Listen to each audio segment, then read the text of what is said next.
ومنذرين وأنزل معهم الكتاب بالحق ليحكم بين الناس فيما اختلفوا فيه وما اختلف فيه إلا الذين أوتوه من بعد ما جاءتهم البينات بغيا بينهم فهدى الله الذين آمنوا لما اختلفوا فيه من الحق بإذنه والله يهدي من يشاء إلى صراط مستقيم.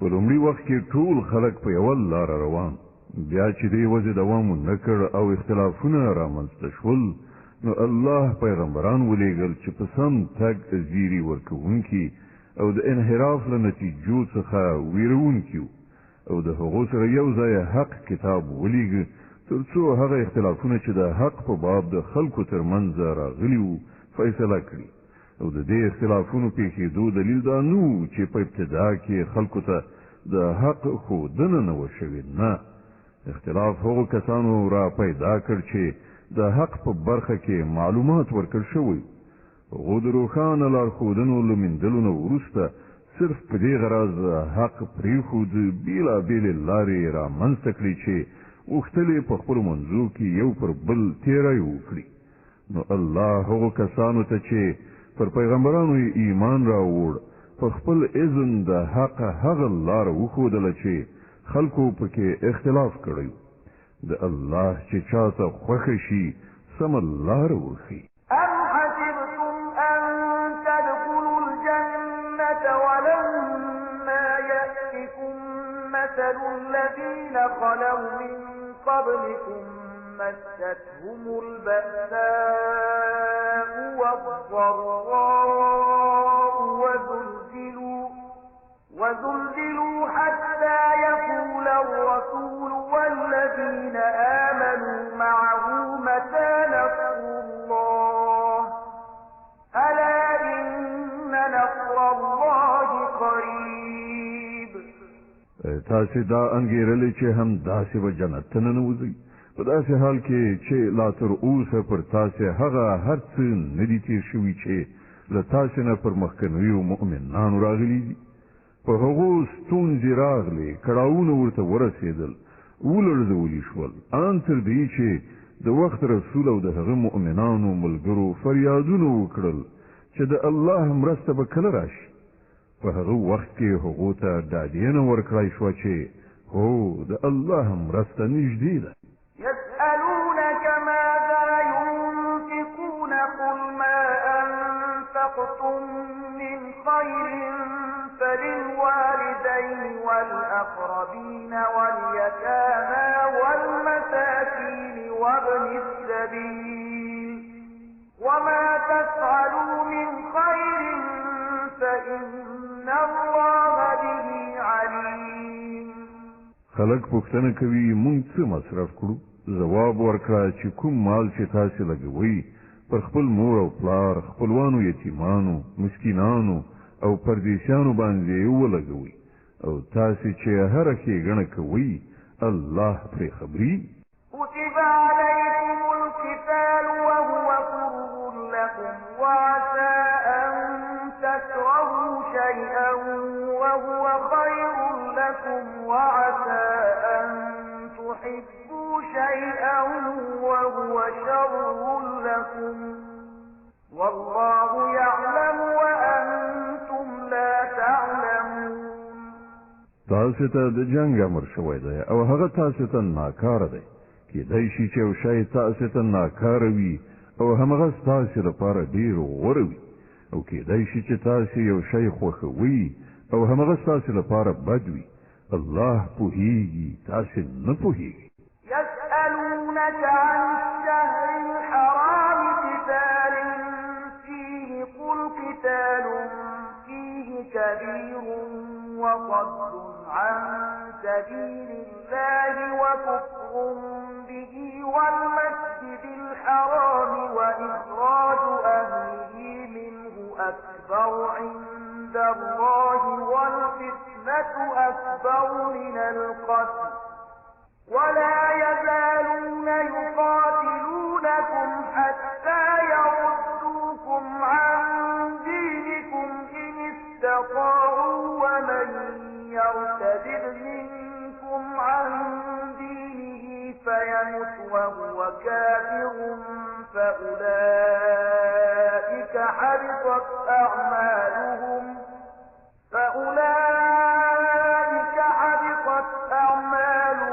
في الدنيا والآخرة وأولئك أصحاب النار هم فيها خالدون. خلق پوښتنه کوي په حرامه میاشت کې جنگیدل څنګه دي؟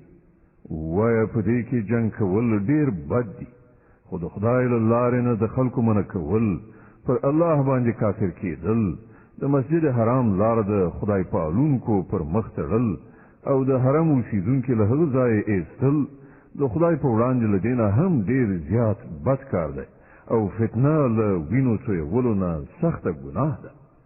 هغوی به له تاسې سره تل په جنگ اخته وي ان تر دې چې که یې وسه ورسیږي نو تاسې به له دې دین نه واړوي او په دې ښه پوه شئ چې له تاسې نه چې هر څوک له دې دین نه واوړي او د کفر په حالت کې ومري د هغه عملونه به په دنیا او آخرت دواړو کې به بېځا او ضایع شي.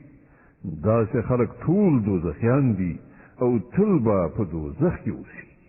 إن الذين آمنوا والذين هاجروا وجاهدوا في سبيل الله أولئك يرجون رحمة الله والله غفور رحيم.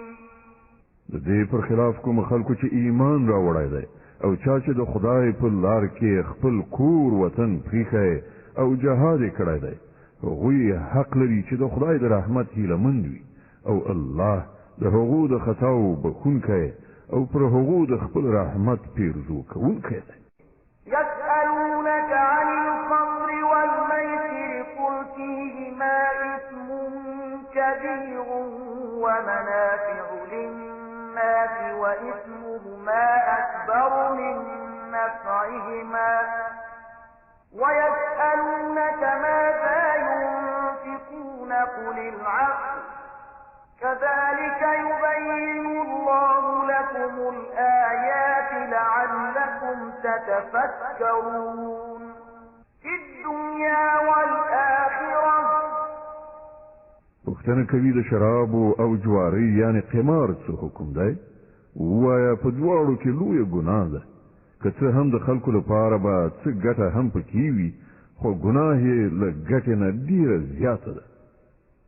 پوښتنه کوي موږ د خدای په لار کې څه مصرف کړو؟ وایا هغه څه چې ستاسې له اړتیا نه زیات وي. په دې ډول الله تاسې ته خپل احکام په څرګنده توګه بیانوي، ښایي چې تاسې د دنیا او آخرت دواړو په باب فکر وکړئ.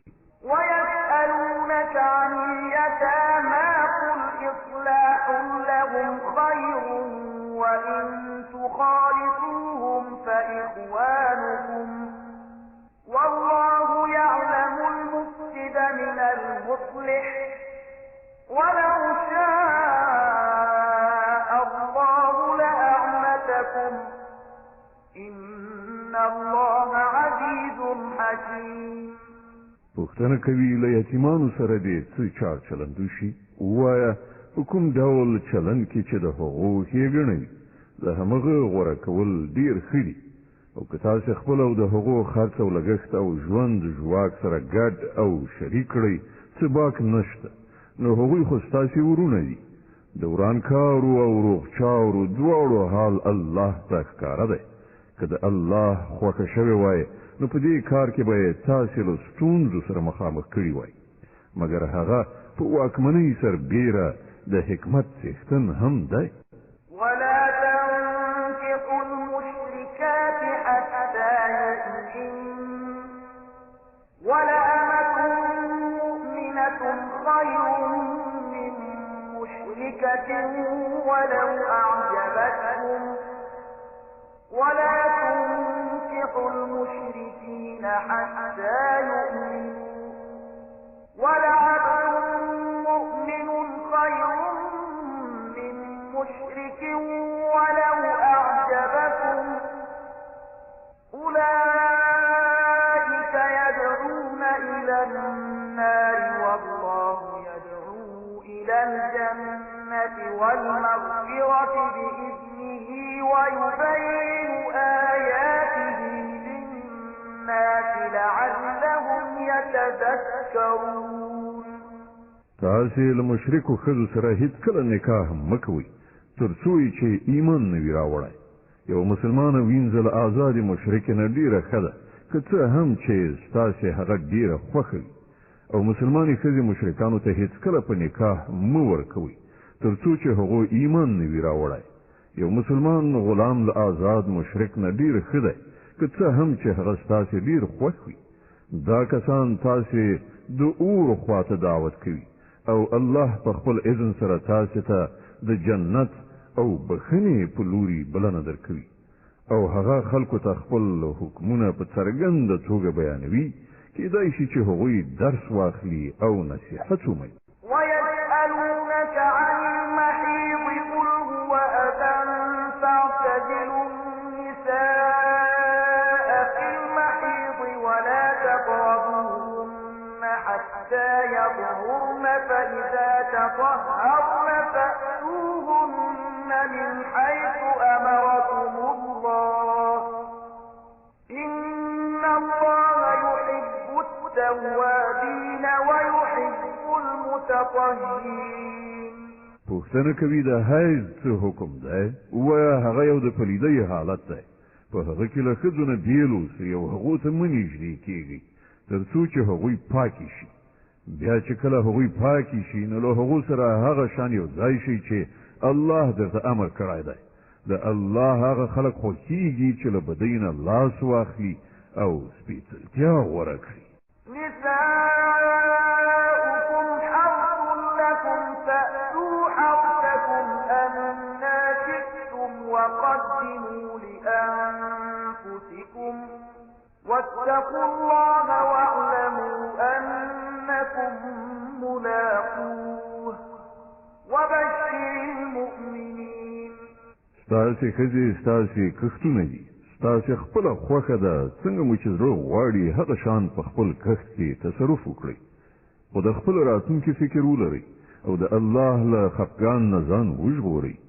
ښه پوه شئ چې یوه ورځ به له هغه سره یو ځای کېږئ.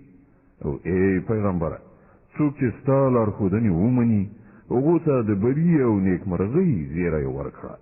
ولا تجعلوا الله عرضة لأيمانكم أن تبروا وتتقوا وتصلحوا بين الناس والله سميع عليم. د الله نوم په داسې قسمونو خوړلو کې مه یادوئ چې په هغو کې هدف له نیکۍ پرهیزګارۍ او د خدای د بندګانو د ښېګڼې له کارونو څخه منع کول وي. الله ستاسې ټولې خبرې اوري او په هر څه پوهیږي.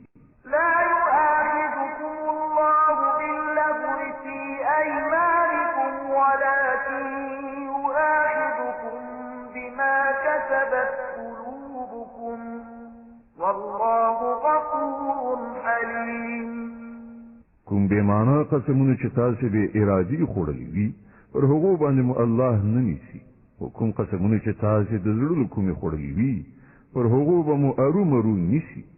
الله ډېر بخښونکی او تېرېدونکی دی. للذين يؤلون من نسائهم تربص 4 أشهر فإن فاءوا فإن الله غفور رحيم. کوم خلک چې له خپلو ښځو سره د نااړوندۍ قسم کوي هغو ته 4 میاشتې وخت دی. که ورته رجوع وکړه نو الله بخښونکی او رحیم دی. وإن عزموا الطلاق فإن الله سميع عليم. او که هغو د طلاق هوډ یعنی عزم کړی وي نو ودې پوهیږي چې الله هر څه اوري او په هر څه پوهیږي. والمطلقات يتربصن بأنفسهن يتقوا ولا يحل لهن أن يكتمن ما خلق الله في أرحامهن إن كن يؤمن بالله واليوم الآخر وبعولتهن أحق بردهن في ذلك إن أرادوا إصلاحا ولهن مثل الذي عليهن بالمعروف وللرجال عليهن درجة والله عزيز حكيم. کوم ښځو ته چې طلاق ورکړل شوی وي هغوی د دریو حیضونو موده په انتظار تیره کړي او دا ورته روانه ده چې هغه څه چې الله د دوی په رحم کې پیدا کړي وي هغه پټ کړي. هغوی ته هېڅکله نه ښایي چې داسې وکړي که په خدای او د آخرت په ورځ ایمان لري. که د هغو میړونو د خپلو اړیکو سمولو لپاره چمتو وي نو د همدې عدت په دوران کې په خپله نکاح کې د هغو د بیا راوستلو حق لري. د ښځو لپاره هم په معروفه توګه همغسې حقوق دي لکه څنګه چې د نارینه‌و پر هغو حقوق دي. البته نارینه پر هغو باندې یوه درجه لري او پر ټولو باندې الله غالب مقتدر او د حکمت او پوهې څښتن دی. الطلاق مرتان فإمساك بمعروف أو تسريح بإحسان ولا يحل لكم أن تأخذوا مما آتيتموهن شيئا إلا أن يخافا ألا يقيما حدود الله فإن خفتم ألا يقيما حدود الله فلا جناح عليهما فيما افتدت به تلك حدود الله فلا تعتدوها ومن يتعد حدود الله فأولئك هم الظالمون. طلاق دو ځله دی. بیا دې یا په سمه توګه ښځه وساتله شي او یا دې په ښه توګه رخصت کړی شي. او په داسې شان رخصتول تاسې ته روان نه دي چې څه شی مو ورکړي وي له هغو نه یو څه بیرته ترې واخلئ. البته دا مستثنا ده چې ښځه او میړه د الله په حدودو باندې په درېدو کې اندېښمن وي. په داسې صورت کې که تاسې ته دا ویره وي چې هغوی دواړه به د الله پر حدودو ټینګ پاتې نه شي نو د هغو دواړو په منځ کې د دې خبرې باک نشته چې ښځه خپل میړه ته یو څه بدل ورکړي او ځان ورڅخه بیل کړي. دا د الله ټاکلي پولې دي له دې نه مه اوړئ او څوک چې د خدای د پولو نه واوړي همغوی ظالمان دي. فإن طلقها فلا تحل له من بعد حتى تنكح زوجا غيره فإن طلقها فلا جناح عليهما أن يتراجعا إن ظنا أن يقيما حدود الله وتلك حدود الله يبينها لقوم يعلمون. بیا کله دوه ځله طلاق ورکولو نه وروسته ښځې ته درېیم ځل طلاق ورکړي نو هغه ښځه بیا د هغه لپاره روان نه ده مګر دا چې بل چا سره د هغې نکاح وشي او هغه یې طلاق کړي. کله هغه وروسته لومړي میړه او دې ښځې دواړو دا فکر وکړ چې پر الهي حدودو به ودرېږي نو که دوی یو بل ته رجوع وکړي څه باک نشته. دا د الله ټاکلي حدود دي. د هغو خلکو د لارمیندنې لپاره یې څرګندوي چې د هغه د حدودو د ماتولو په عاقبت پوهیږي. وإذا طلقتم النساء فبلغن أجلهن فأمسكوهن بمعروف أو سرحوهن بمعروف ولا تمسكوهن ضرارا لتعتدوا ومن يفعل ذلك فقد ظلم نفسه ولا تتخذوا آيات الله هزوا واذكروا نعمة الله عليكم وما أنزل عليكم من الكتاب والحكمة يعظكم به واتقوا الله واعلموا أن الله بكل شيء عليم. او کله چې تاسو ښځو ته طلاق ورکړئ او د هغو عدت په پوره کېدو شي نو یا یې په ښه توګه وساتئ یا یې په ښه شان رخصت کړئ محض د ربړولو لپاره یې مه ایساروئ چې دا به تیری زیاتی وي او څوک چې دا کار وکړي هغه به په حقیقت کې خپله پر خپل ځان ظلم وکړي د الله په آیتونو ملنډې مه وهئ دا مه هېروئ چې الله په څه لوی نعمت تاسې سرلوړي کړي هغه تاسې ته نصیحت کوي چې کوم کتاب هغه پر تاسې نازل کړی دی د هغه درناوی وکړئ له الله نه وویریږئ او ښه وپوهیږئ چې الله له هرې خبرې نه خبر دی وَإِذَا طَلَّقْتُمُ النِّسَاءَ فَبَلَغْنَ أَجَلَهُنَّ فَلَا تَعْضُلُوهُنَّ أَن يَنكِحْنَ أَزْوَاجَهُنَّ إِذَا تَرَاضَوْا بَيْنَهُم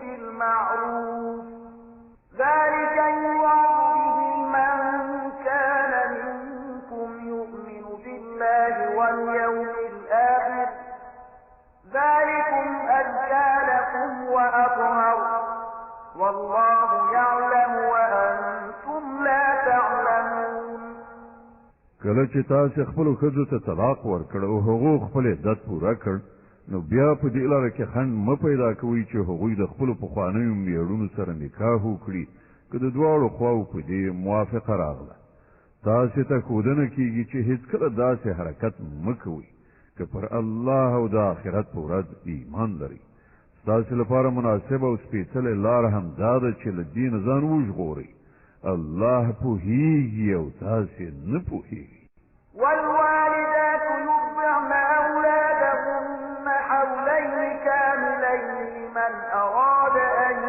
يتم الرضاعة وعلى المولود له رزقهن وكسوتهن بالمعروف لا تكلف نفس إلا وسعها لا تضار والدة بولدها ولا مولود له بولده وعلى الوارث مثل ذلك فإن أرادا فصالا عن تراض منهما وتشاور فلا جناح عليهما وإن أردتم أن تسترضعوا أولادكم فلا جناح عليكم إذا سلمتم ما آتيتم بالمعروف واتقوا الله واعلموا أن الله بما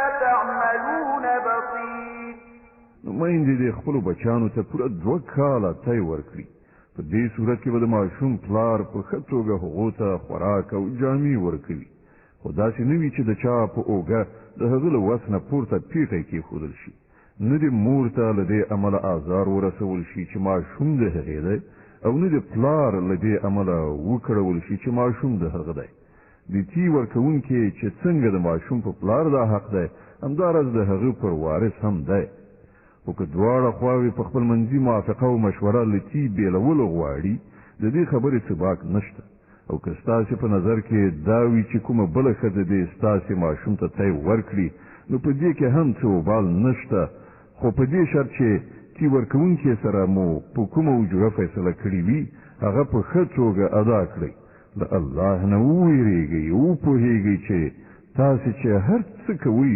الله هغه ویني والذين يتوفون منكم ويذرون أزواجا يتربصن بأنفسهن 4 أشهر وعشرا فإذا بلغن أجلهن فلا جناح عليكم فيما فعلن في أنفسهن بالمعروف والله بما تعملون خبير لتاسې څخه چې څوک ومري او کونډې پاتې شي نو هغوی دې پر خپل ځان 4 میاشتې او 10 ورځې په عدت تېرې کړي بیا چې کله عدت پوره شي نو د خپلو شخصي چارو په باب د هغو خپله خوښه ده په ښه توګه چې څه کوي ودې کړي پر تاسې څه مسؤلیت نشته الله ستاسې ټولو له کړو وړو نه خبر دی ولا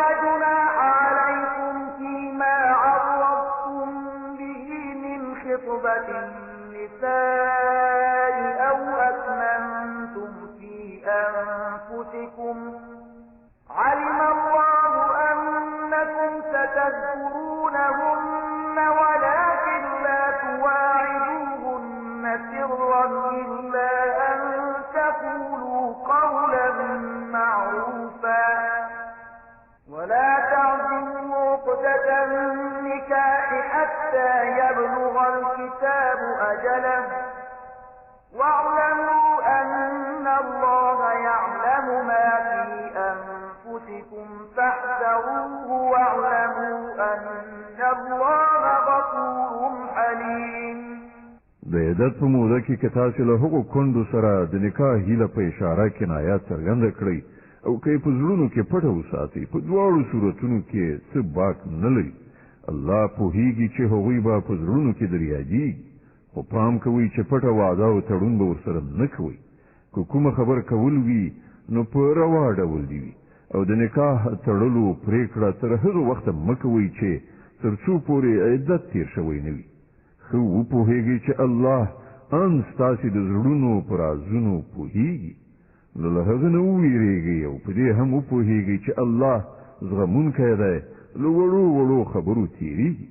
لا جناح عليكم إن طلقتم النساء ما لم تمسوهن أو تفرضوا لهن فريضة ومتعوهن على الموسع قدره وعلى المقتر قدره متاعا بالمعروف حقا على المحسنين. پر تاسو هیڅ ګناه نشته که خپلو ښځو ته مخکې له هغه طلاق ورکړئ چې لاس مو نه وي وروړی او مهر مو نه وي ټاکلی. په دې صورت کې هغو ته څه ناڅه ورکول ضروري دي. وسوال دې د خپلې وسې او بېوزلي دې د خپلې وسې په اندازه په ښه توګه څه ورکړي. دا پر نیکانو حق دی. وإن طلقتموهن من قبل أن تمسوهن وقد فرضتم لهن فريضة فنصف ما فرضتم إلا أن يعفون أو يعفو الذي بيده عقدة النكاح وأن تعفوا أقرب للتقوى ولا تنسوا الفضل بينكم إن الله بما تعملون بصير. او که تاسې له لاس وروړلو مخکې طلاق ورکړی وي خو مهر مو ټاکلی وي نو په دې صورت کې به نیمایي مهر ورکول وي. دا بېله خبره ده چې ښځه نرمه وضع وکړي او مهر وانخلي، یا هغه څوک چې د نکاح د عقد واکمن دی له نرمۍ نه کار واخلي او پوره مهر ورکړي. او تاسې یعنې نارینه که ښه وضع وکړئ نو دا له تقوا سره ډېره ښایي. په خپل منځي چارو کې مروت مه هېروئ، الله ستاسې عملونه ویني. حافظوا على الصلوات والصلاة الوسطى وقوموا لله قانتين. د خپلو لمونځونو ساتنه وکړئ، په تېره بیا د منځني یعنې مازدیګر د لمانځه د الله په وړاندې داسې ودرېږئ لکه چې فرمان منونکی غلام درېږي. فإن خفتم فرجالا أو ركبانا فإذا أمنتم فاذكروا الله كما علمكم ما لم تكونوا تعلمون. که امنیت خراب وي نو که پلي او که سپاره په هر شان چې کولی شئ لمونځ وکړئ.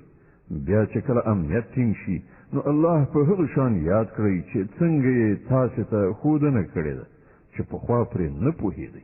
والذين يتوفون منكم ويذرون أزواجا وصية لأزواجهم متاعا إلى الحول غير إخراج فإن خرجن فلا جناح عليكم فيما فعلن في أنفسهن من معروف والله عزيز حكيم. تاسې نه چې څوک عمري او وروسته یې کونډې پرېښې وي هغوی باید د خپلو کونډو لپاره دا وصیت وکړي چې تر 1 کال پورې د خوراک پوښاک ورکړی شي او له کورونو څخه دې نه ایستل کېږي. بیا که هغوی په خپله ووځي نو د خپل ځان په برخه کې چې په ښه توګه هر څه کوي پر تاسې هیڅ مسؤلیت نشته. الله پر ټولو برلاس او د حکمت او پوهې څښتن دی. وللمطلقات متاع بالمعروف حقا على المتقين. په همدې ډول کومو ښځو ته چې طلاق ورکړی شوی وي هغو ته دې هم په مناسبه توګه څه نه څه شی ورکړی شي او رخصت دې کړی شي. دا پر متقیانو حق دی. كذلك يبين الله لكم آياته لعلكم تعقلون. په دغه شان الله خپل حکمونه تاسو ته په ډاګه څرګنده درښیي هیله ده چې تاسو له پوهې او ادراک سره کار وکړئ. ألم تر إلى الذين خرجوا من ديارهم وهم ألوف حذر الموت فقال لهم الله موتوا ثم أحياهم إن الله لذو فضل على الناس ولكن أكثر الناس لا يشكرون. تا د هغو خلکو حال ته هم څه پاملرنه کړې ده چې د مرګ له ویرې خپل ټاټوبي پریښي وتلي وو او د هغو شمېر زرګونو ته رسېده. الله هغو ته وویل ومرئ نو مړه شول. بیا یې هغوی د دوهم ځل لپاره راژوندي کړل. حقیقت دا دی چې الله پر انسانانو زیات مهربان دی او زیاتره خلک شکر نه ادا کوي. وقاتلوا في سبيل الله واعلموا أن الله سميع عليم. مسلمانانو د الله په لار کې وجنګېږئ او ښه وپوهېږئ چې الله اورېدونکی او پوه دی. من ذا الذي يقرض الله قرضا حسنا فيضاعفه له أضعافا كثيرة والله يقبض ويبسط وإليه ترجعون.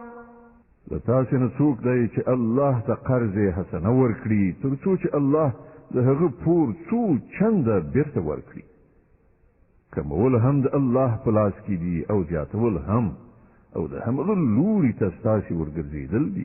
ألم تر إلى الملأ من بني إسرائيل من بعد موسى إذ قالوا لنبي له ابعث لنا ملكا نقاتل في سبيل الله قال هل عسيتم إن كتب عليكم القتال ألا تقاتلوا قال هل عسيتم إن كتب عليكم القتال ألا تقاتلوا قالوا وما لنا ألا نقاتل في سبيل الله وقد أخرجنا من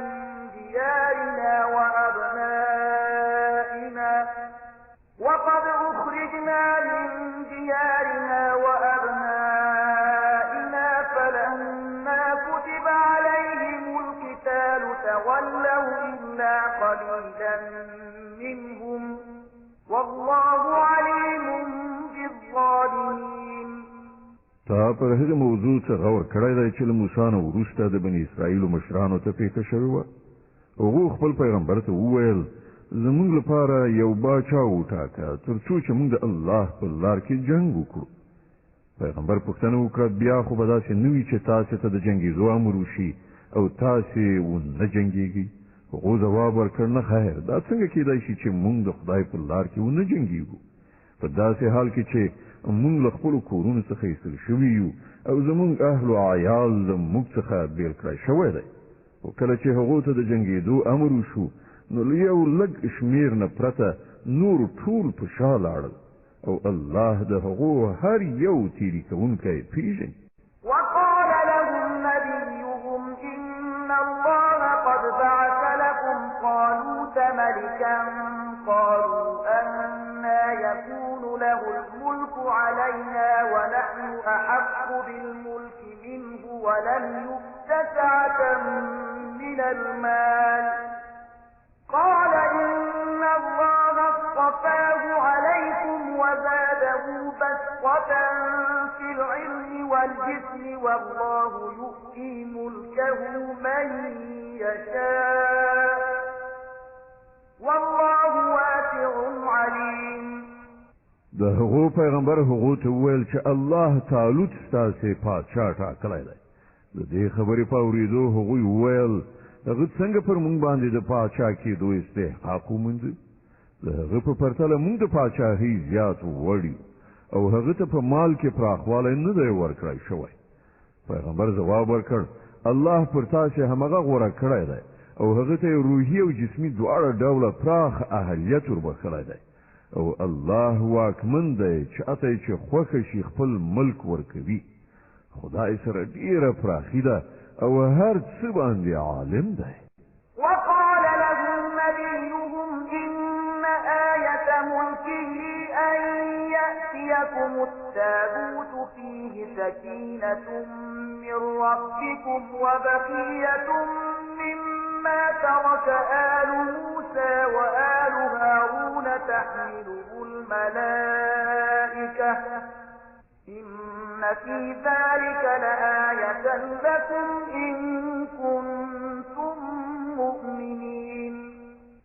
دې سربیره د هغو پیغمبر هغو ته دا هم وښودله چې د خدای له لوري د بادشاه په توګه د هغه د ټاکل کېدو نښانه دا ده چې د هغه په زمانه کې به هغه صندوق تاسې ته بیا راشي چې په هغه کې ستاسې د رب له لوري ستاسې لپاره د ډاډګیرنې وسایل چې په هغه کې د موسی د کورنۍ او د هارون د کورنۍ موروثي مقدسات دي او هغه چې په رښتیا یې راوړي. که تاسې مؤمنان یې نو دا ستاسې لپاره ډېره ستره نښانه ده. فلما فصل طالوت بالجنود قال إن الله مبتليكم بنهر فمن شرب منه فليس مني ومن لم يطعمه فإنه مني إلا من اغترف غرفة بيده فشربوا منه إلا قليلا منهم فلما جاوزه والذين آمنوا معه قالوا لا طاقة لنا اليوم بجالوت وجنوده قال الذين يظنون أنهم ملاقو الله كم من فئة قليلة غلبت فئة كثيرة بإذن الله والله مع الصابرين. بیا چې کله طالوت لښکر سره وخوځېد نو ویې ویل پر یو سیند باندې د الله له لوري پر تاسې ازمایښت کېدونکی دی. څوک چې د هغه اوبو څښي هغه زما ملګری نه دی. زما ملګری یوازې هغه څوک دی چې پر هغو خپله تنده ماته نه کړي. هو که څوک یوه نیمه لپه وڅښي نو ودې څښي خو پرته له یو واړه ټولګي نه نور ټول له هغه سیند نه خړوبه شول. بیا چې کله طالوت او ورسره ملګري مسلمانان له سیند نه پورې وتل وړاندې لاړل نو هغو طالوت ته وویل چې نن په موږ کې د جالوت او د هغه له لښکرو سره د مقابلې وس نشته. خو د چا چې په دې باور و چې یوه ورځ له خدای سره یو ځای کېدونکي دي هغو وویل ډېر ځله داسې شوي دي چې یو وړوکی ټولګی د الله په امر پر یوې لویې ډلې برلاس شوی دی. الله د صبر کوونکو ملګری دی.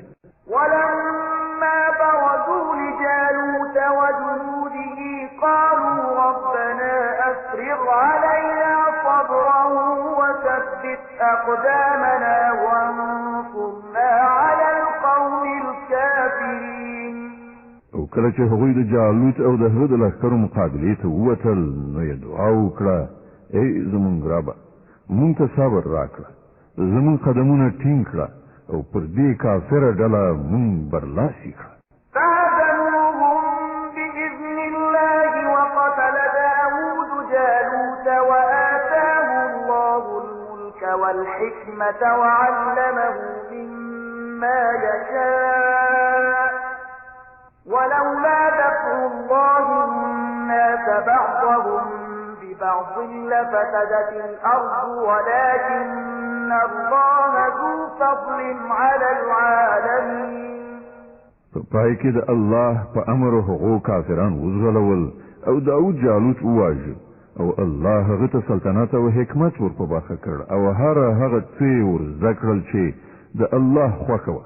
که دغه شان الله د یوې ډلې مخنیوی په بلې ډلې نه کولای نو د ځمکې نظام به ګډوډ شوی وای خو پر نړیوالو د الله لوی فضل دی چې هغه په دغه ډول د فساد د مخنیوي لارې چارې برابروي. تلك آيات الله نتلوها عليك بالحق وإنك لمن المرسلين. دا د الله آیاتونه دي چې مونږ سم صحیح درته اورو او ته په رښتینې توګه له هغو کسانو څخه یې چې مونږ د پیغمبرانو په حیث لېږلي.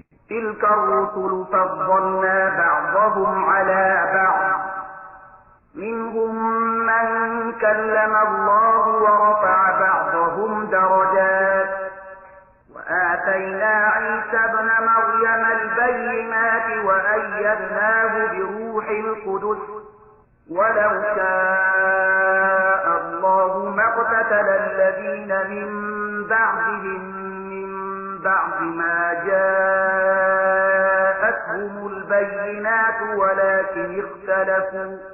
ولكن اختلفوا فمنهم من آمن ومنهم من كفر ولو شاء الله ما اقتتلوا ولكن الله يفعل ما يريد.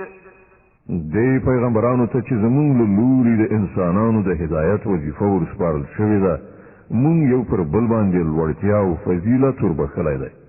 له هغو څخه ځینې داسې وو چې خدای په خپلو سره خبرې کړي دي چاته یې له نورو خواوو لوړې درجې ورکړي دي او په پای کې عیسی بن مریم علیه السلام ته روښانه نښانې وربښلي او په سپېڅلي روح سره یې د هغه مرسته کړې ده.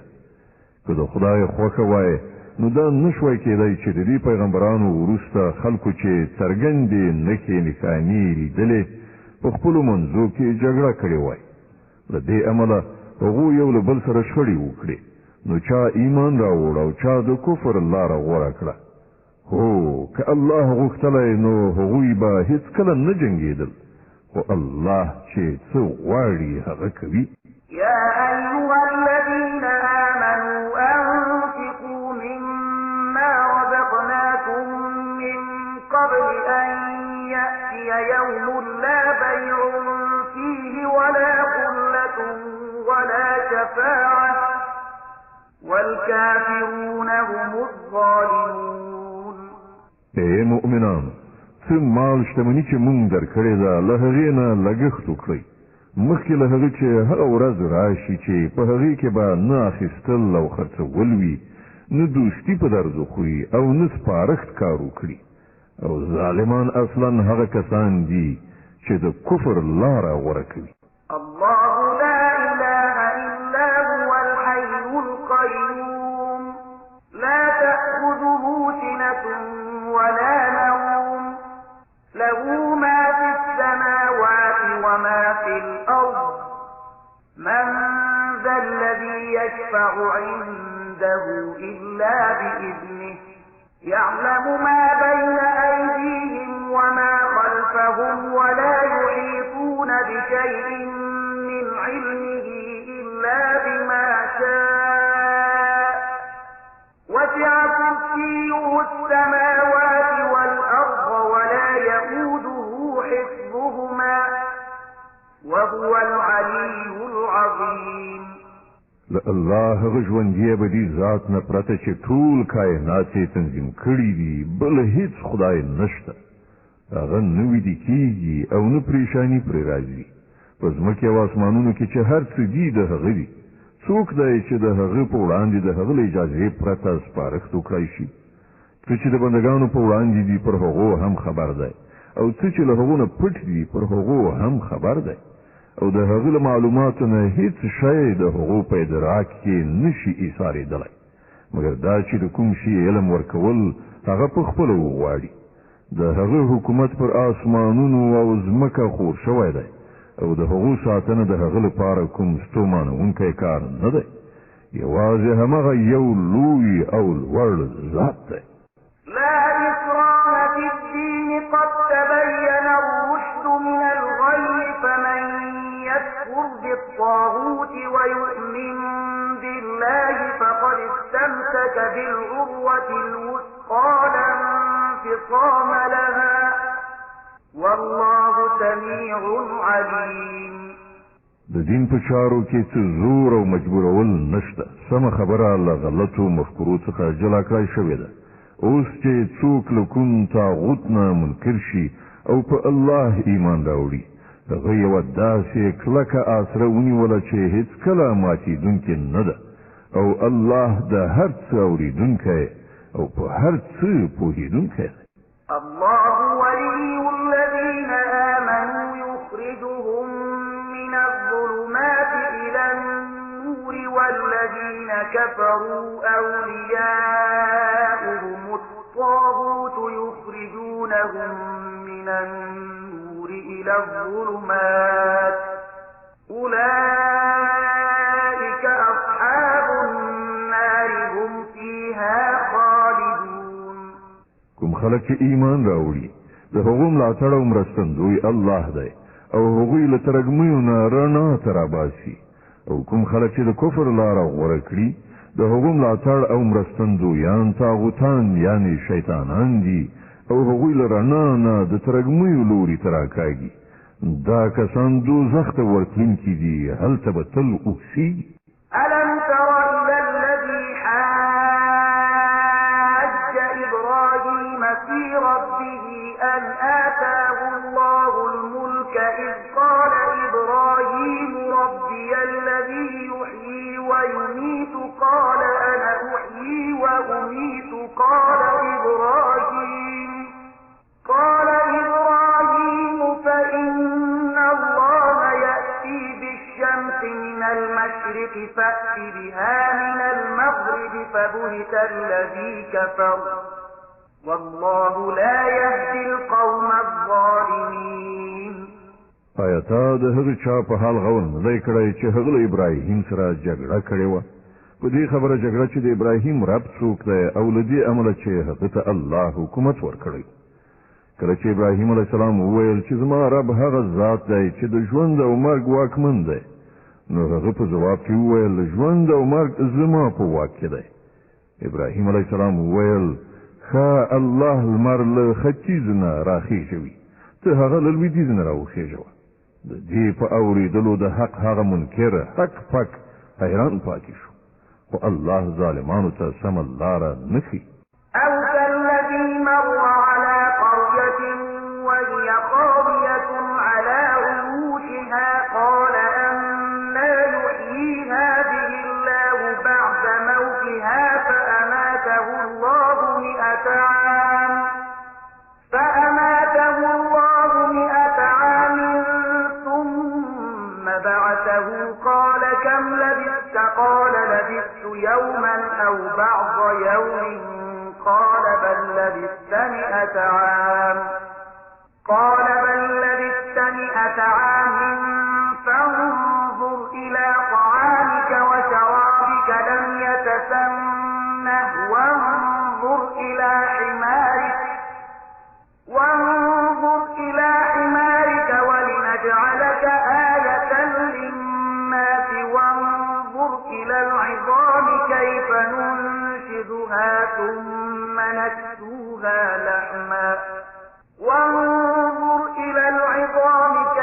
ننشدها ثم نكسوها لحما فلما تبين له قال أعلم أن الله على كل شيء قدير.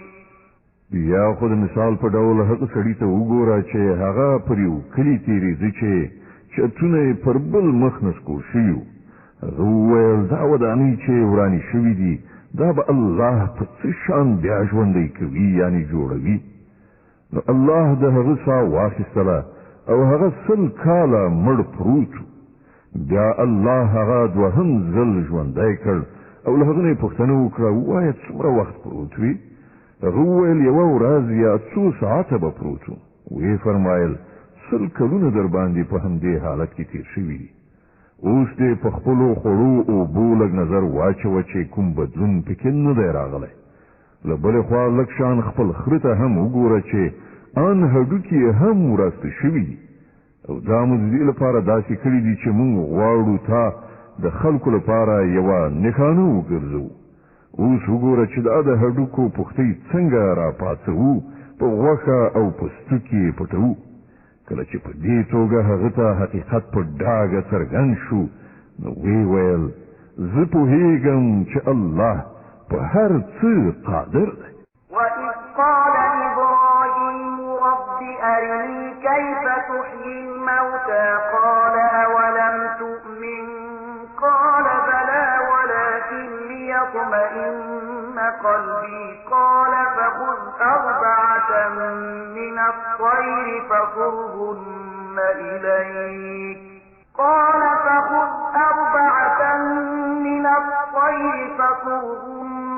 إِلَيْكَ ثم اجعل على كل جبل منهن جزءا ثم ادعهن يأتينك سعيا واعلم أن الله عزيز حكيم.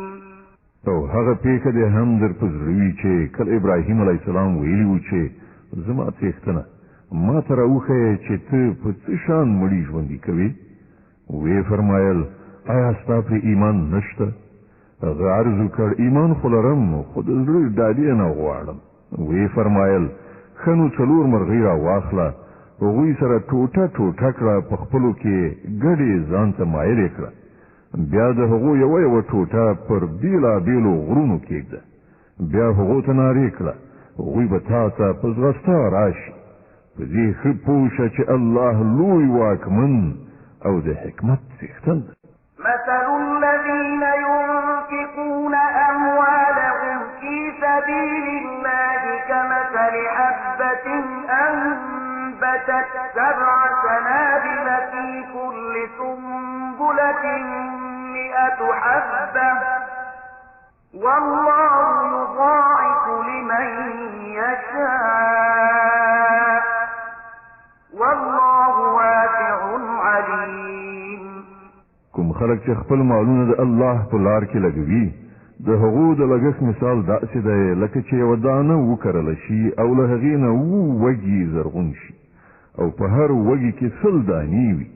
په همدې ډول چې کله د چا عمل ته د الله خوښه شي زیاتوالی پکې راولي، هغه هم پراخوونکی او هم د علم څښتن دی. الذين ينفقون أموالهم في سبيل الله ثم لا يتبعون ما أنفقوا منا ولا أذى لهم أجرهم عند ربهم ولا خوف عليهم ولا هم يحزنون. قول معروف ومغفرة خير من صدقة يتبعها أذى والله غني حليم. کوم خلک چې خپل مالونه د الله په لار کې لګوي او له لګښت نه وروسته فاصلونه نه کوي، نه آزار ورکوي، د هغو ثواب د هغو د رب سره دی او پر هغو څه ویره طرحه غم خفګان نشته. یوه خوږه خبره او له یوې ناوړې خبرې نه تېرېدل له هغه خیرات نه ډېر ښه دي چې ورپسې آزارول وي. الله بې اړې دی او زغم د هغه صفت دی. يا أيها الذين آمنوا لا تبطلوا صدقاتكم بالمن والأذى كالذي ينفق ماله رئاء الناس ولا يؤمن بالله واليوم الآخر فمثله كمثل صفوان عليه تراب فأصابه وابل فتركه صلدا لا يقدرون على شيء مما كسبوا والله لا يهدي القوم الكافرين. اے مؤمنان، خپل خیراتونه په فاصلونه او آزار رسولو د هغه چا په څیر مخاورې کوي چې خپل مال محض خلکو ته د ښودلو لپاره لګوي او نه پر خدای ایمان وي او نه پر آخرت. د هغه لګښت مثال داسې دی لکه یوه ښویه تیږه چې دوړې پرې ناستې وي. کله چې باران پرې وورېږي ټوله دوړه ترې یوسي او تیږه همغسې ښویه سوتره پاتې شي.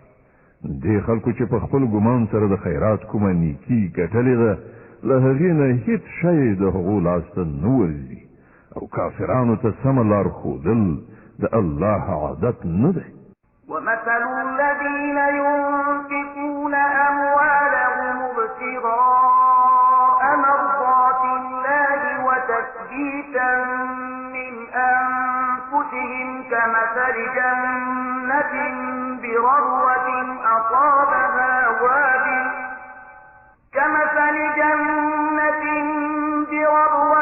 أصابها وابل فآتت أكلها ضعفين فإن لم يصبها وابل فطل والله بما تعملون بصير. د دې پر خلاف کوم خلک چې خپل مالونه یوازې د الله د خوشحالولو لپاره په ډاډه زړه او ثبات لګوي د هغو لګښت مثال داسې دی لکه چې په کومه هسکه کې یو باغ وي که شیبه باران پرې وورېږي نو 2 چنده میوې نیسي او که باران پرې ونه وورېږي هم نو یوه پرخه یعنې شبنم ورته کافي وي. تاسې چې هر څه کوئ خدای د هغو لیدونکی دی. أيود أحدكم أن تكون له جنة من نخيل وأعناب تجري من تحتها الأنهار له فيها من كل الثمرات وأصابه الكبر وله ذرية ضعفاء فأصابها إعصار فيه نار فاحترقت كذلك يبين الله لكم الآيات لعلكم تتفكرون. آیا له تاسو نه یو څوک دا خوښوي چې د هغه یو ښېرازه تک شین باغ وي په ویالو خړو به له خرما انګورو او هر ډول میوونه ډک وي او په داسې حال کې ناڅاپه د اور بړبړکۍ ورباندې پریوزي او وسوځي چې هغه په خپله بوډا او اولادونه یې ماشومان او د هیڅ کار نه وي. په دغه ډول الله تاسو ته خپلې خبرې بیانوي تاسو ته ښایي چې غور او فکر وکړئ. يا أيها الذين آمنوا أنفقوا من طيبات ما كسبتم ومما أخرجنا لكم من الأرض ولا تيمموا الخبيث منه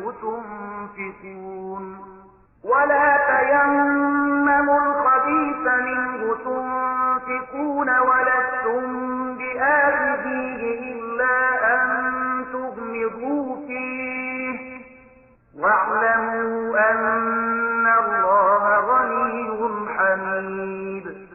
اے مؤمنان کوم مالونه چې تاسو ګټلي دي او کوم شیان چې موږ تاسو لپاره لازمکې نه راوستلي دي د هغو ډیره غوره برخه د خدای په لار کې ولګوئ. داسې نه چې د هغه په لار کې د ورکړې لپاره د ډیر ناکاره شي ورکولو کوشش وکړئ. په داسې حال کې چې که همغه شی څوک تاسو ته درکړي نو تاسو به هیڅکله د هغه اخیستلو ته زړه ښه نه کړئ مګر دا چې د هغه په قبلولو کې له سترګو پټولو نه کار واخلئ.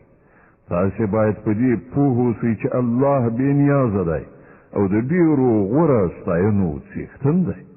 الشيطان يعدكم الفقر ويأمركم بالفحشاء والله يعدكم مغفرة منه وفضلا والله واسع عليم.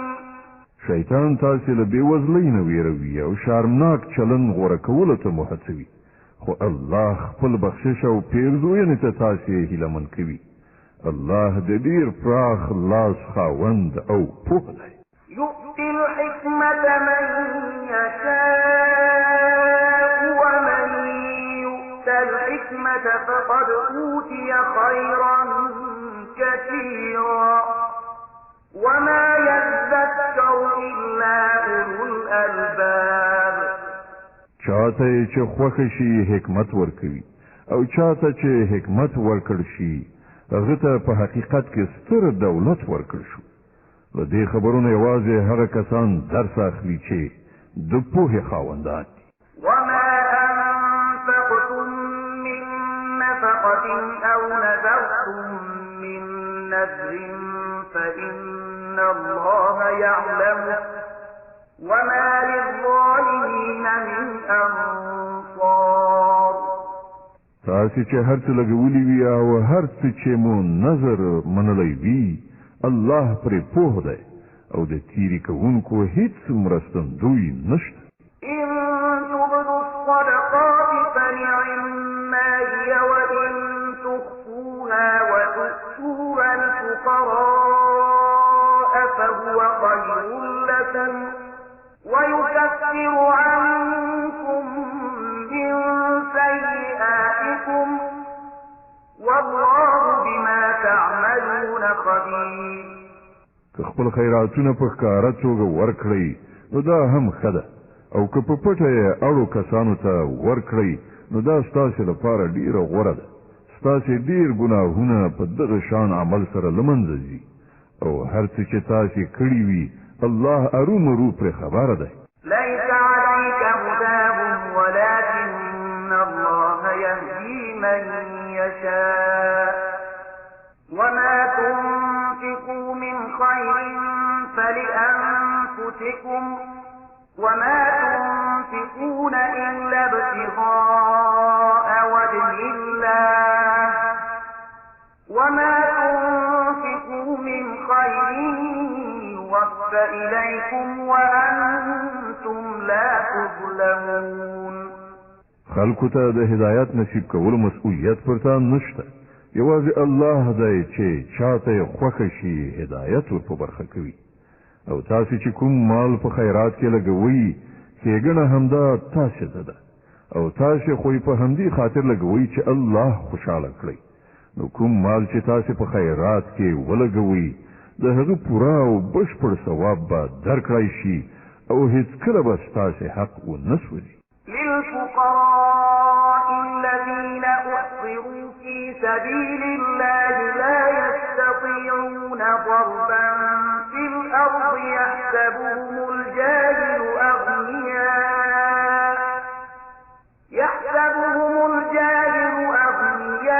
أغنياء من التعفف تعرفهم بسيماهم لا يسألون الناس إلحافا وما تنفقوا من خير فإن الله به عليم. لبل هر چانه زیات د مرستې وړ هغه بې وزلي دي چې د الله په کار کې داسې نښتې دي چې د خپلو شخصي ګټو وټو لپاره د ځمکې پر مخ هیڅ راز هلې ځلې نشي کولی. د هغو د استغنا په لیدلو بې خبره خلک ګمان کوي چې دوی شتمن دي. ته د هغو د څېرو په لیدلو د هغو په حال خبرېدی شي خو هغوی داسې خلک نه دي چې چاته کلک ودرېږي او څه وغواړي.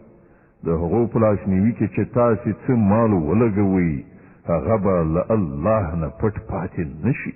الذين ينفقون أموالهم بالليل والنهار سرا وعلانية فلهم أجرهم عند ربهم ولا خوف عليهم ولا هم يحزنون.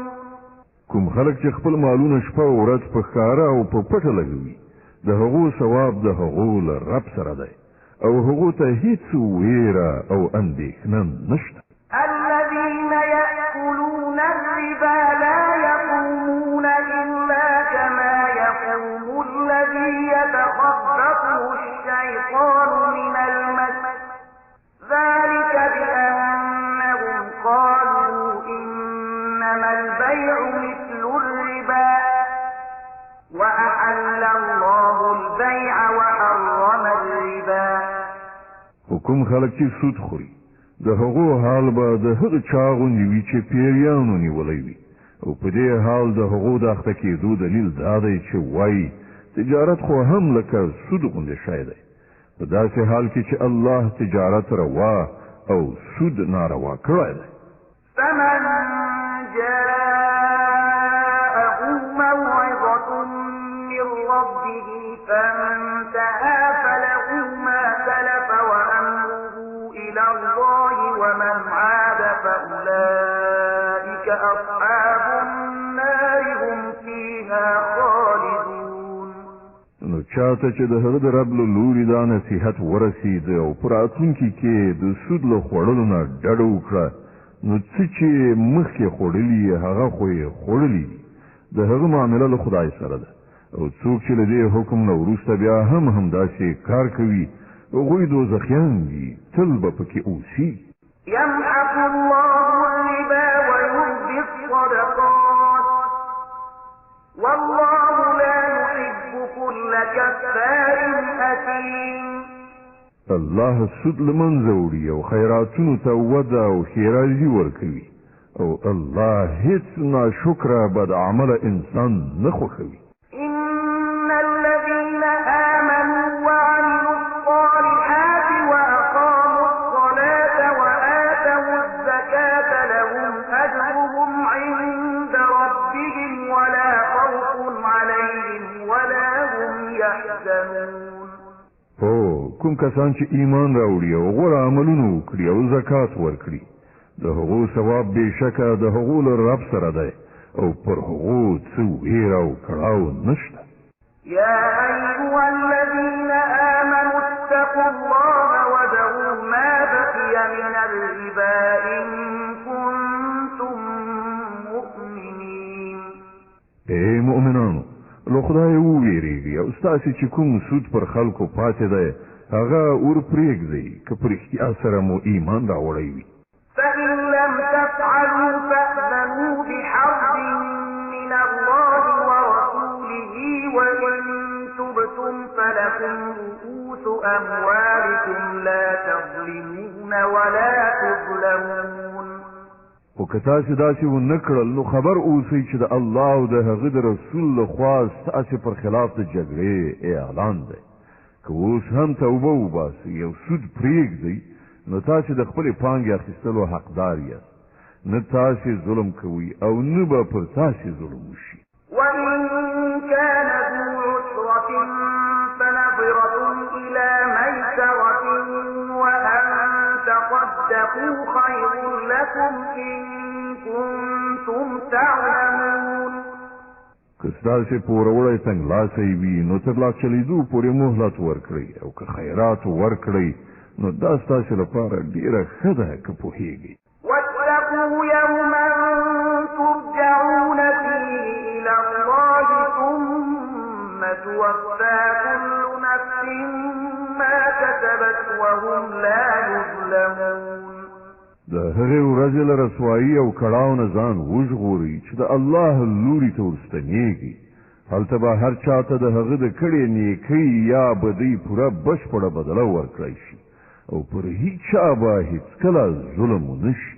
يا أيها الذين آمنوا إذا تداينتم بدين إلى أجل مسمى فاكتبوه وليكتب بينكم كاتب بالعدل ولا يأب كاتب أن يكتب كما علمه الله فليكتب وليملل الذي عليه الحق وليتق الله ربه ولا يبخس منه شيئا فإن كان الذي عليه الحق سفيها أو ضعيفا أو لا يستطيع أن يمل هو فليملل وليه بالعدل واستشهدوا شهيدين من رجالكم فإن لم يكونا رجلين فرجل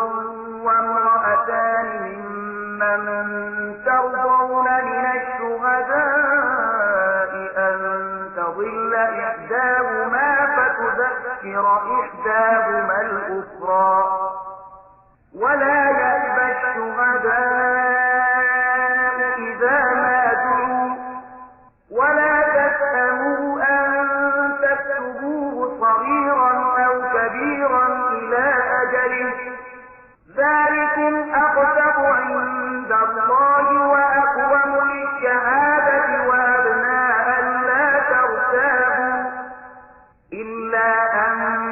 تكون تجارة حاضرة تديرونها بينكم فليس عليكم جناح ألا تكتبوها وأشهدوا إذا تبايعتم ولا يضار كاتب ولا شهيد وإن تفعلوا فإنه فسوق بكم واتقوا الله ويعلمكم الله والله بكل شيء عليم. اے مؤمنان، کله چې د کومې ټاکلې نیټې لپاره تاسو په خپل منځو کې د پور د راکړې ورکړې معامله کوئ نو هغه ولیکئ. د دواړو خواو ترمنځ یو څوک چې هغه ته الله د لیکلو اهلیت ورکړی وي په انصاف سره سند ولیکي. هغه دې له لیکلو نه انکار نه کوي. لیکنه او املا دې هغه څوک وکړي چې حق ورباندې دی، یعنی پور اخیستونکی، او هغه دې له الله خپل رب نه وویریږي چې څه معامله شوي وي په هغې کې دې کمای زیاتی نه کوي. خو که پور اخیستونکی په خپله ناپوه یا کمزوری وي یا املا نشي کولای نو د هغه ولی دې په انصاف سره املا وکړي.